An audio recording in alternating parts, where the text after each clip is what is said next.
Hey, good evening, folks. This is Tim Connors from TriviumCTE. Thank you for joining us. We're having a great discussion tonight on the use of VR in the classroom, specifically related to CTE training. Although we have found in the past some school districts have adopted VR headsets that they use to teach history and other regular subjects in a normal curriculum.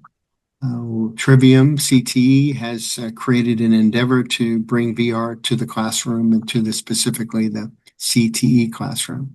And we're excited about that.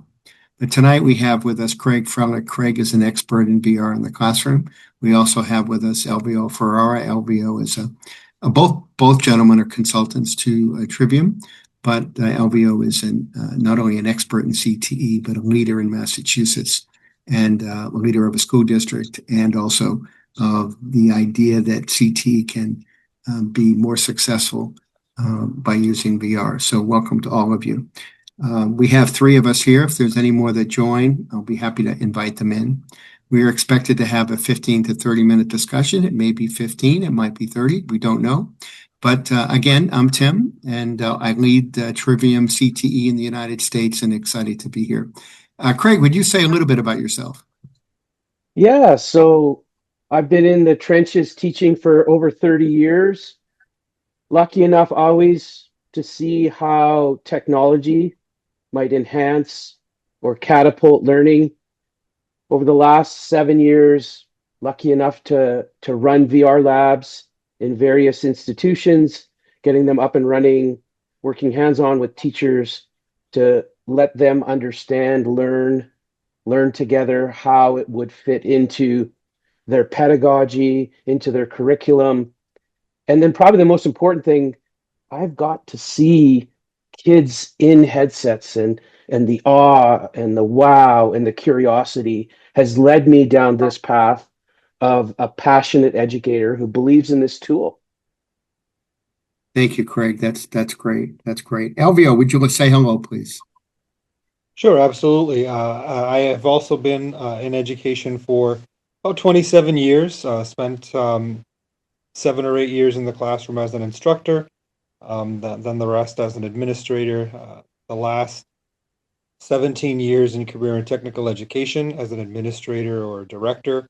Commonwealth of Massachusetts has been a huge supporter and innovator of career and technical education. Happy to be part of the consulting team for Trivium CTE, especially in Massachusetts, New England, with so many of the innovation career pathways and school districts that are launching into technical education, but don't have either the space or the real funding that is needed for Chapter 74 programs. Um, the VR and the Trivium package is extremely beneficial to those school districts to allow teachers and students to experience technical education when normally they would have absolutely no opportunity. So happy to be here. Yeah. Yeah, thank you, Elvio. All of those things are very meaningful to both of those things you shared with us. But what we've learned over the past few years in launching into VR in the classroom, that while it is being adopted in many ways, for the most part, it's not. And VR has been difficult. VR was founded maybe 10, 15 years ago. But the reality is it hasn't found an easy way into the classroom. And mainly, I would suggest that content wasn't great back then, neither were the headsets, but boy, have they come a long way. And the headsets that we use today are fabulous in bringing that simulation that's been developed for plumbing or carpentry or welding right into the classroom and talking about specific skills. But it does get back to that question, making VR simulations valuable for CTE. It is a wow thing. We just said wow. Kids do love the wow. I think instructors love the wow. They may be frightened of it. But Craig, why is it more than just wow? Yeah, and so Albio already alluded to this. I think we're we're in an era of education, especially now where hands-on learning is not something that the one-off, incredibly sort of dedicated, magical teacher makes happen within the walls of their classroom, because it was a lot of work. Nowadays, it's expected for a couple of reasons. One, the type of learner we're dealing with. Kids have grown up around technology. Of course, we've learned that some of it isn't so great with social media, but some tech, of course, is needed to engage students in a meaningful way so that they get the practice necessary. We grew up in the textbook era, but nowadays students and the learning outcomes are demanding more than just textbook type learning and PowerPoint presentations. They're demanding hands-on practice. You're absolutely right. The idea that we can have students safely study, master a skill in a virtual environment. We heard today, I was in a classroom today with several HVAC instructors, and their first concern was safety. And we went through some simulations, and they asked about I'm going to say, the swagging and burnishing of copper pipe. And it's dangerous. You're lighting a torch, you're heating metal, and to learn that more safely in a VR environment, well, that was meaningful to them. And I think that's a key component here, that students can practice safely in that environment. But Alvio, think of, you and I have talked about VR sims and teaching, and you're going to be doing some presentations for Trivium in the coming months. When you think about VR and students, what comes to mind? So I will agree wholeheartedly with what was just mentioned. There definitely is a different type of learner in the classroom today, and not just high school. Realistically, down to grade 6, project-based, hands-on, relevant experiences are the dominant indicators for student engagement and learning now. The idea of sit at your desk in a row, reading a textbook with a worksheet, or what was traditional back in the 80s, 90s, early 2000s. We do not have that type of learner in front of us as educators anymore. These students want to be doing. They don't want to be listening and watching. That they want hands-on. I just finished teaching a master's class for the University of Massachusetts, and so many of the teachers did action research projects on project-based learning and relevance and getting kids involved and finding connectivity. And ways to engage and getting participation. So this is obviously a huge opportunity for the instructor, for the student, for the learning to become connected and relevant, not just for the school, but for the industry, because it's a way to get industry specific instruction early, and in the hands of professionals and students who are going to relish that opportunity. From a financial perspective, working as a school business manager now as well, this is also a huge opportunity for savings across the school district. In the world of CTE, cost is a huge factor that we deal with. As you mentioned, copper pipe, electrical wiring, equipment lifts, shears, if you're doing metal fabrication, the torches and the gases, all of those things are tremendously expensive and consumable. These are teenagers who are working with them. There's a lot of waste, a lot of loss. VR is an opportunity to begin to learn the essential skills necessary to be successful and control costs all at the same time. So it's a huge opportunity for school districts who are looking to go down that path. And I want to add, can I add a quick anecdote to what Alvio said? Years ago, when I first started teaching, I had one section of a shop class. And when I started teaching that shop class, woodworking, I remember vividly following sort of the curriculum. I actually had a manual on how to teach it because I was new. And all we did back then with the kids was pretty much enough time to make uh, a box maybe that I could bring home to my parents so that they could put books in. And every single kid within that class, all 30 kids, made the same thing. And part of that was because we didn't have enough time to teach the fundamental skills of using the belt sander and using the different types of saws, and then let them sort of make something creative, innovative. Whereas VR, we can run practice repetitions so that kids get those basic fundamental skills.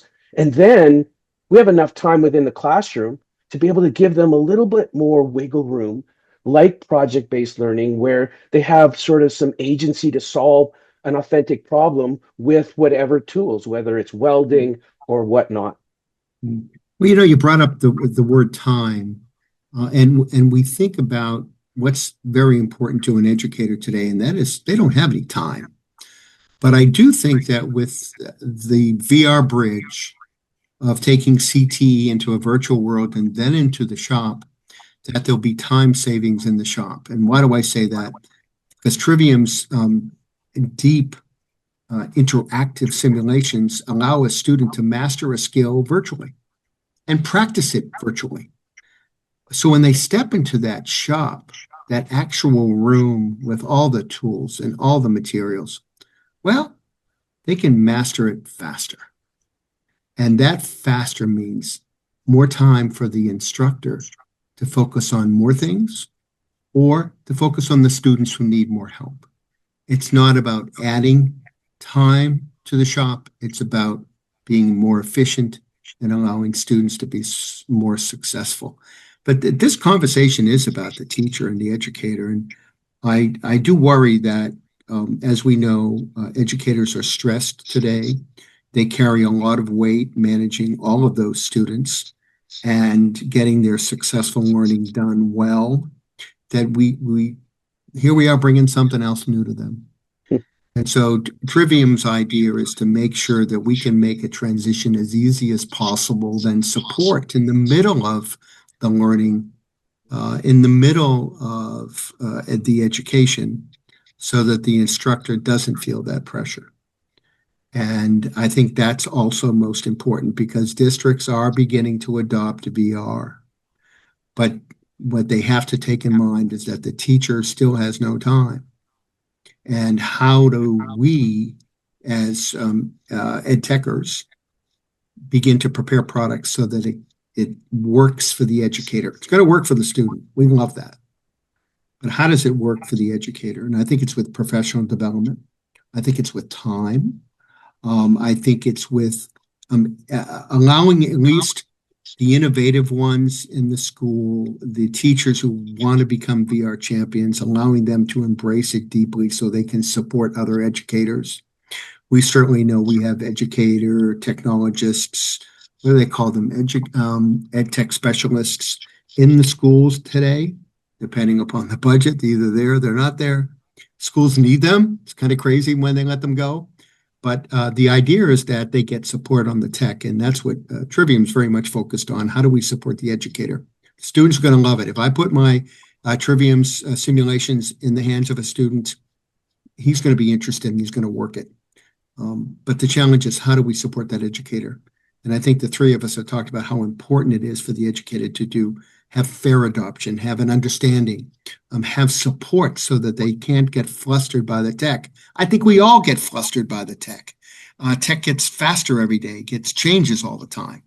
And with the educator, they still have to worry about those 20 or 30 kids and keeping them safe in class. So I think the goal for any ed tech product, and its Triviums as well, is to pay attention to the educator, support them through PD, and give them the right advice when necessary around integration into curriculum. LVO, we've had a quick talk about career exploration. In every state that I go to now, educators, administrators have a clear understanding from the state level that this is now either a regulation or a guideline that middle schools, you talked about sixth graders, should have some career exploration. Trivium is headed down that path and integrating some wonderful introductory simulations that allow a student to understand woodworking or plumbing or electricity, and around a curriculum that would support that. But in Massachusetts, you've been discussing with me about how important it is now for younger students to learn CTE. Yeah, there has been over the last several years an initiative in Massachusetts called MyCap, which has students as early as grade 6 start to do academic and career planning.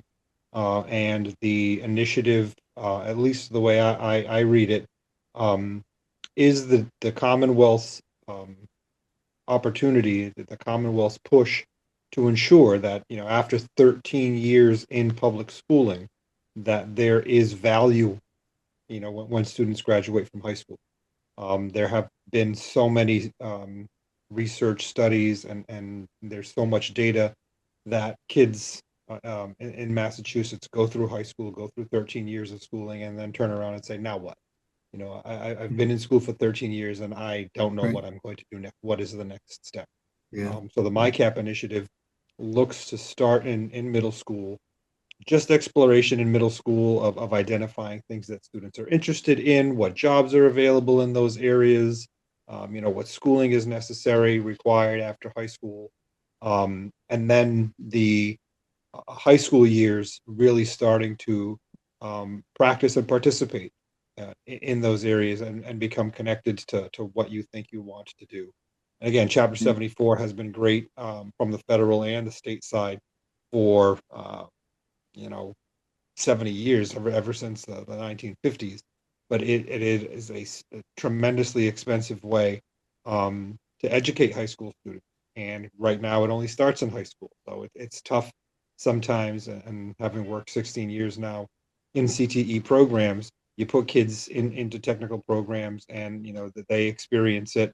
And at the end, only about a third stay in that area. So the state looks at that aspect of it too, because we're spending hundreds of thousands of dollars a year training students in an area times 4 years, and then at the end, you don't necessarily have the output that you're hoping for. So this training now allows kids earlier on to understand what it is they might be interested in, have more experience and more time in that sandbox to really figure it out before they go into it on a more permanent full-time basis after high school.